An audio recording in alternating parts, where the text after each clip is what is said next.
Yo, what's up? Good morning. For today's video is meron tayong bubuksan dito na grass cutter na nababad sa baha. So bubuksan natin at lilinisan natin yung loob niya. Itignan natin kung meron bang tubig sa loob.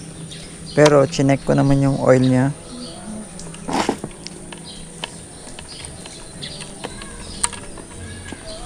Di naman siya naglangis at tubig. Okay pa naman siya mga kuys. Parang hindi naman napasok yung mismong engine niya. Kasi dapat kung napasok to, meron sanang oil or namumuti na tong oil na to. So tara, buksan natin at linisan natin to. At dito nga ay inumpisahan ko ng baklasin yung mga case ng grass cutter mga kuys. Tinime-lapse ko na mga kuys para madali tayong matapos. Since matagal na din tong grass cutter na to, so kailangan na natin lahat linisan mga kuys kasi meron na siyang mga oil or yung mga dumi mga kuys. Kaya dapat na nating linisan. Kung hindi pa nga to naabot ng baha, hindi ko to makakalas lahat. Tignan nyo naman yung gas tank niya, ang dumi na mga kuys. So lahat yan lilinisan natin.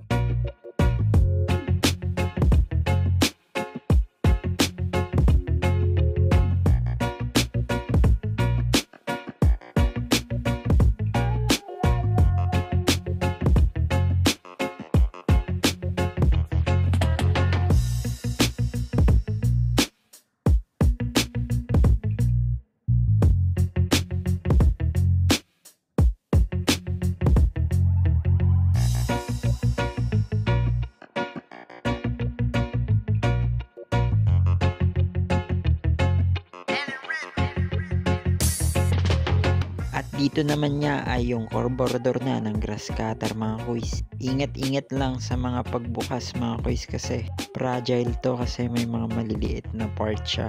Kaya dapat talagang ingatan mga kuys. Nakita ko nga na meron siyang tubig kaya binombahan ko siya ng hangin. At eto na nga, okay na nga at babalik na natin to.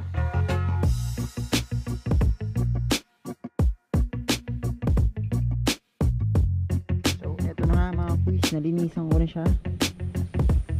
Ibabalik na natin siya sa case niya. So tara, let's go.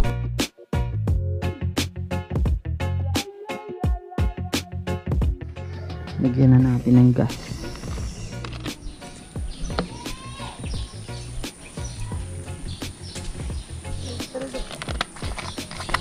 After nga natin lagyan ng gas yung tanky niya mga kuys, is meron tayong ipapump dito para humigop siya ng gasolina.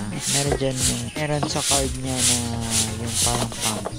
I-pump mo lang yan, tapos pag nakita mo na yung post na humigop siya, so okay na yun. Mag-start na yan.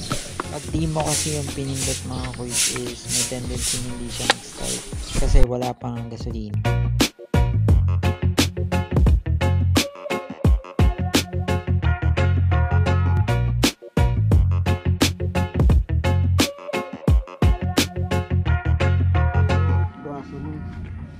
So yun, start na natin. Try natin kung aandar siya. Let's go. Ito.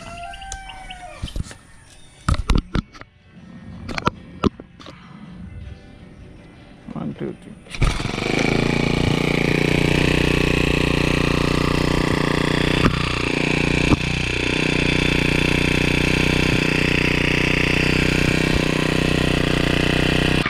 So yan, success yung paglinis natin ng grass cutter mga kuys. Ayan, umaandar na siya.